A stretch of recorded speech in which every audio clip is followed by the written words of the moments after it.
ఆపరా దరిద్రుడా, చంపేస్తాను.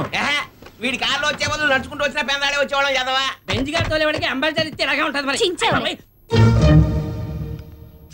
ఈ పాపారాడెవరు? జర ముందుకెళ్ళి చూద్దాం పదండి. ఏయ్ ఎవరు యు? ఓ ఎవరు నువ్వు అని అడిగేది నిన్నే. చెవుడా?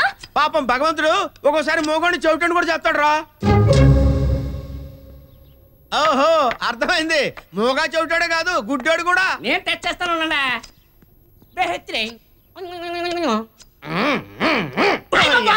గుడ్డోడు అని చెప్పాను కదరా, ఏంటి వెళ్ళిపోయి డాన్స్ చేస్తా వాడి దగ్గర. నేను టెస్టింగ్ చేస్తా చూడండి.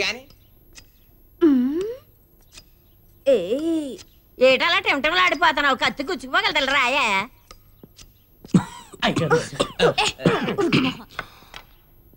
ఏంటి నువ్వు ఇంకా భోంచేయలేదా? సార్ మీకోసమే ఎదురు చూస్తున్నాను. బావగారు వీరు. నేను చెప్పేది అందరూ జాగ్రత్తగా వినండి.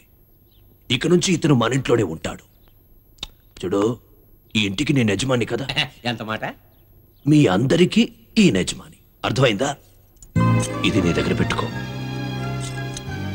సార్ పెట్టుకో చెప్తాను.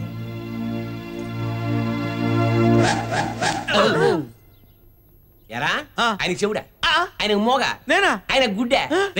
ఆ లుక్కు చూడరా, ఆ ముక్కు చూడరా, ఆ చెక్కుడు చూడరా. ఆ చెప్పులనే నీకొచ్చినా బాగుండేది. నేను ఎప్పుడు అన్నాను సార్? మీరే ఆదివారం న్యూస్. మీరంతా ఇక్కడ ఏం చేస్తారో చెప్పండి. నా పేరు భద్రాచలం అండి, ఖమ్మం డిస్ట్రిక్ట్.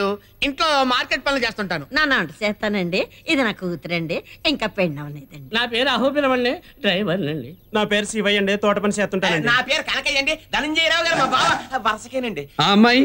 ఆ పిల్ల పేరు చార్లెట్ అండి, మేమంతా బేబీ అని పిలుస్తామండి. అంటే పెద్ద ఆయన గారు మేనగోళ్ళు అండి, మా అందరికి లీడర్ అండి. అప్పుడెప్పుడో లీడర్ అండి, ఇప్పుడు మీరు కదండి మా లీడర్. సరే, ఈ కర్రల మీద సంతకాలు పెట్టండి. అదేంటండి, చెక్కుల మీద ప్రామిసరీ నోట్ మీద సంతకాలు చేస్తారు కానీ మీరు కర్రల మీద చేయమంటారండి? ఎంతమంది? మేము 7 కర్రలేని కర్రలు కూడా 7 నేను ఒకరికి వాడిన కర్ర ఇంకొకరికి వాడను.